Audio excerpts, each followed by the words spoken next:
Hello and welcome to my channel. Here I review new movies and television shows and try to release a new review every day from Monday to Friday. Today's movie is Little Dixie. It's a crime thriller with a heavy action element. It was written and directed by John Swab and features Frank Grillo, Eric Dane, and Bo Knapp. A man called Doc, played by Frank Grillo, brokers a tenuous deal between an American governor, played by Eric Dane, and a Mexican drug cartel.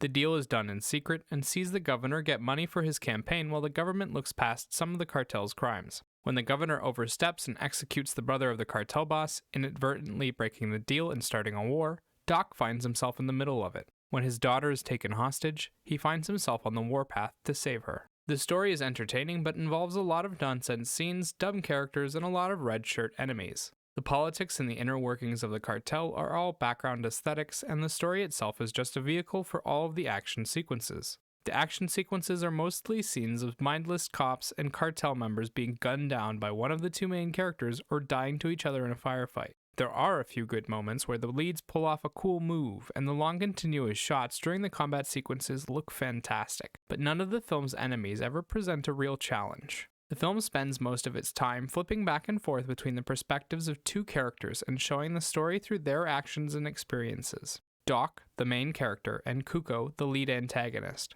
played by Bo Knapp. Both of them are psychopathic murderers, but they have very different personalities. In this video, I'm going to talk about Doc and Grillo's performance, the antagonists, Cuco and Lalo, the production quality, and a few gripes I had with the film. So let's start off with the main character, Doc. We don't know very much about what he does or his past because the film doesn't tell us anything about him and only ever hints at who he is. In the beginning, he's introduced as some kind of advisor or assistant working indirectly with the governor. He acts as a go-between for the cartel and the governor and seems like a bit of a shady guy. His daughter mentions him being ex-CIA and he corrects her that it was ex-Special Forces but never elaborates further. He tries to warn the governor at first, but when the cartel starts their murder spree, he quickly turns into an every man for himself type of guy. He murders anyone who gets in his way and even murders innocent people who just so happen to witness his crimes. His only concern is his family. When Doc's in action, he's like the worst cheater you've ever seen in any video game. He always knows where the next opponent is, he always shoots them in the head, and he never misses. And despite him clearly hearing other people, no one can hear or see him ever. No one in the film puts up any kind of resistance, and every last one of them, including the villains, are red shirts. As a character, Doc is good at wiping out large groups of people, but fails any and all basic intelligence tests. He constantly puts himself into impossible situations that he then has to fight his way out of, and self-sabotages more than 99% of characters ever. He literally walks around for half the movie with a severed head in a visibly bloody bag and doesn't seem to think anyone will notice. Hell, half of that bloodshed in this film could have been avoided if he had just gone after the guy who took his daughter first. Frank Grillo plays him as stoic and calculating, but often comes off as a bit wooden. He does well in the scenes with Doc's family, but fails to make the audience connect with Doc as a person. Doc comes off as an irredeemable psychopath, and by the halfway mark in the film I was hoping for him to get his karmic due just as badly as the cartel members. The character was probably irredeemable anyway, but Grillo definitely lacks the charisma to pull off the sympathetic anti-hero here. There's one scene in particular in the second half where he is monologuing to the head in the bag, and the film's going for a touching moment, but it just doesn't work at all. Next we have the antagonists, the Mexican cartel boss Lalo and his half-brother Cuco. Neither of them gets fleshed out all that well, but Cuco definitely gets more screen time than anyone other than Doc. Lalo is your basic psycho who only appears to give orders and seems to care more about keeping his business running than anyone or anything else. Cuco is a psychopathic criminal who takes pleasure in hurting and controlling others. When his half-brother is executed, he decides to take revenge against the governor and his people and makes his way into the States. His revenge is brutal and swift, but his actions always prompt a response, and each and every time he escalates the situation in the most insane and vile ways. He takes Doc's daughter after one such response and forces Doc to do something even more heinous. During the time we spend with him, we learn that he was always a twisted individual from the time he was young with a horrific story from his childhood, and the film includes a lot about his sexuality.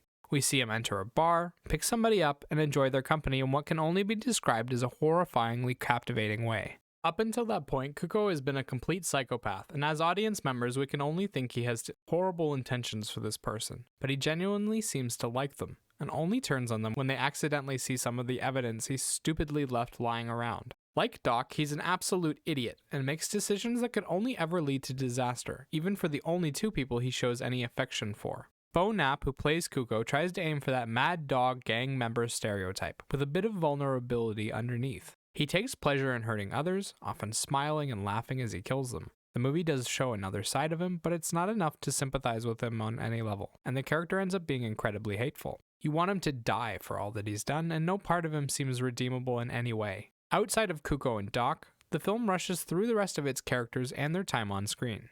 We're barely introduced to people before they're dead because every character ends up being cannon fodder for one of the two lead psychopaths. The only characters that really stand out aside from the main two are Doc's ex-wife Carla, played by Sufi Bradshaw, and the governor Richard Jeffs, played by Eric Dane.